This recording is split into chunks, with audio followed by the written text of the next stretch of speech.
E eu dava aula em outra escola particular aqui da cidade, na época no bairro da Lapa. E aí fiz a entrevista. Uma coisa interessante é que na entrevista já apareceu um caráter que para mim é o que marca o São Domingos. A gente já começou a discutir alguns teóricos, alguns filósofos. Ali a gente já começou a falar de filosofia da história, umas coisas. Eu nunca tinha passado por uma entrevista assim, né? Normalmente a entrevista é uma coisa muito didática, muito técnica, né? E na época o Silvio já começamos a falar de Foucault, daí a gente já puxou para Benjamin, para a concepção de história. Foi muito interessante. E tem um detalhe, quando eu entrei, que eu vi o casarão, eu achei muito bonito o lugar, assim, entrei, achei lindo o lugar. Mas quando eu vi a escadaria do casarão, assim, ali onde, na época era a sala dos professores e a escadaria, né?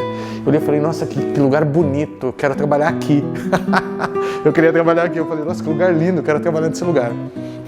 A gente tinha uma aluna que, acho que ela era do 2º ano do ensino médio, e ela começou a ler Crime e Castigo do Dostoiévski. E ela estava encantada com o livro. E eu estava dando aula e ela lendo Dostoiévski durante a minha aula. Aí um dia eu brinquei, ela falou assim, desculpa, eu estava lendo a tua aula, eu brinquei com ela e falei assim, fique tranquila, certamente o Dostoiévski vai te falar coisa mais interessante que eu, pode continuar lendo, não tem problema. Eu redefini o meu modo de trabalhar aqui. Até então, eu tinha uma ênfase muito grande, eu acho que numa prática mais conteudista mesmo, assim, eu sempre me preocupei muito com a qualidade do conteúdo, então na área de história, por exemplo, sempre me preocupei muito com as informações que eu ia pensar, então no preparo das aulas era uma coisa que eu sempre me dediquei muito, né? Então conhecer bem os fatos, etc. Aqui isso não bastava, não era só isso, porque tinha chegando nesse nível de fatos, por exemplo, eu tinha alunos como o Mikael, que fez história na USP depois, que ele sabia muito mais do que eu, por exemplo, né? Sei lá, era uma aula ou outra, eu estava ali falando alguma coisa, a gente discutindo algum tema histórico, e às vezes o Mikael, gentilíssimo, de uma forma extremamente educada, dizia assim, professor, por acaso não foi isso? E ele me corrigia, né? E eu brincava assim, gente, entre eu e o Mikael, confiem no Mikael, não confiem em mim, né? Então, isso me despertou que o tipo de aula aqui tinha que ter uma outra pegada, né? Então, claro, tinha que ter uma acuidade aí com os conteúdos, né, digamos assim, mas tinha que ter uma outra pegada também, tinha que ter uma pegada de um tipo de discussão, tinha que ter um pensamento sobre a realidade, e aí acontecem coisas muito interessantes. Por exemplo, nesse momento, quando aí nós assumimos o ensino médio, quando a gente assume o ensino médio, acho que isso foi uma aprendizagem muito legal. A primeira vez que eu fui para gestão escolar foi aqui. A primeira vez que eu trabalhei de uma certa forma com gestão. Em que sentido, né, de gestão? A gente tinha aquele ensino médio com muito poucos estudantes, a coordenadora do ensino médio saiu. Eu achei esse um dado interessante a se contar, né? E a direção não estava encontrando um substituto, né? E a equipe do ensino médio, a gente estava muito preocupado também quem que ia vir nos coordenar, etc. A gente era uma equipe que se dava bem, né? É uma característica interessante, né? Tínhamos ali 2 doutores formados, que eram o Ale e a Sandra, né? O Ale era de matemática, a Sandra de física, eu no doutorado, então a gente tinha uma equipe com uma qualificação bacana, assim, e isso é uma característica do São Domingos, pelo menos daquele momento. O pessoal tinha mestrado, doutorado, e eu achava isso incrível, né? De estarem no ensino médio com essa formação. E aí, na época, o Ricardo, professor de Educação Física, a gente conversou e a gente fez uma proposta para a direção se nós podíamos nos autogerirmos, por um certo tempo, nos autogerir, né? Até contratar uma pessoa. Então, nós nos dividimos, ficou cada um responsável por uma série. O Ricardo ficou responsável pelo 9º ano, porque ele dava aula tanto no ensino fundamental 2 quanto no médio. E o Ricardo, então, fazia essa ponte entre o fundamental e o médio para nós. A professora Sandra, de Física, ficou responsável pelo 1º ano. Eu fiquei responsável pelo 2º ano, que tinha monografia, e aí eu me dedicava um pouco mais a isso. E a professora Laide, Biluzinha, ficou com o 3º ano.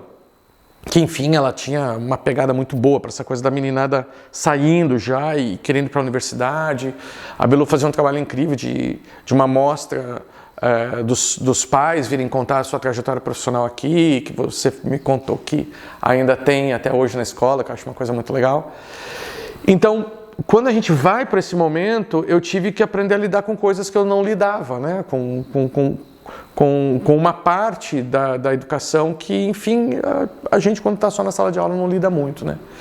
E foi uma experiência tão bacana que a gente conseguiu, já no ano seguinte, a gente conseguiu ter mais estudantes no ensino médio, né? Então a gente teve mais matrículas no ensino médio. Com isso, a direção percebeu que talvez não precisasse realmente trazer alguém de fora para coordenar essa equipe.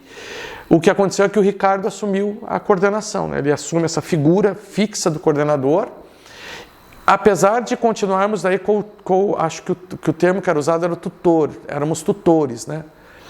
E a gente vai ficar, essa equipe, por um tempo tocando junto. Eu fiquei até o fim nesse trabalho de tutoria.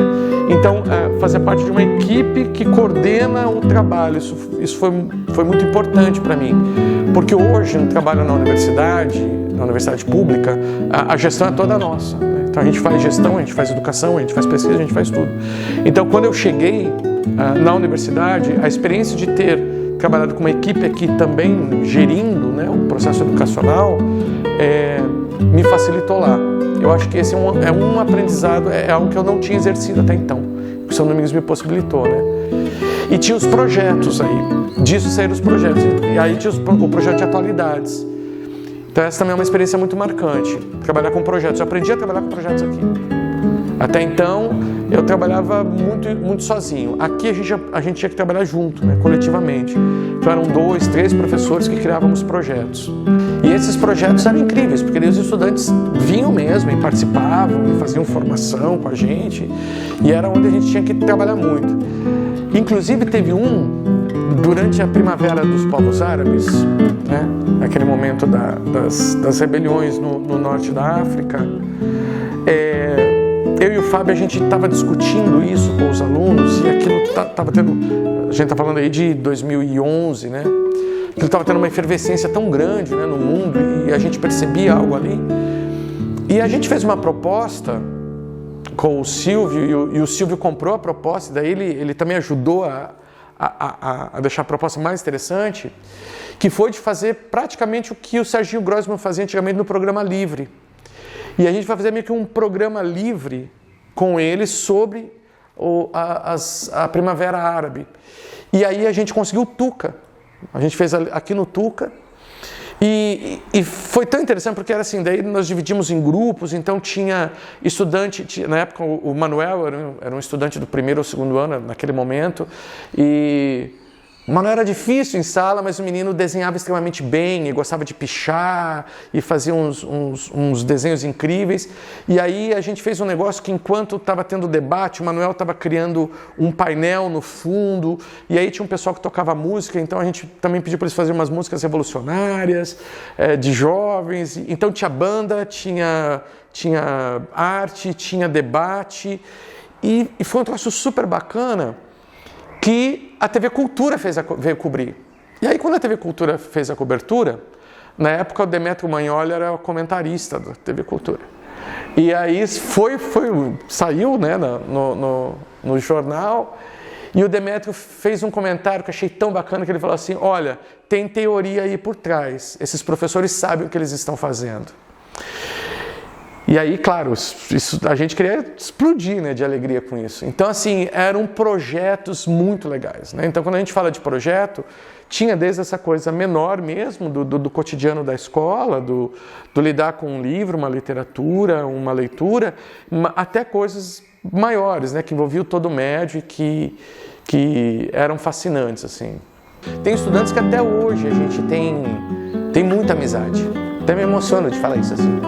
Recebo ainda notícias deles, né? Eles contam da vida deles.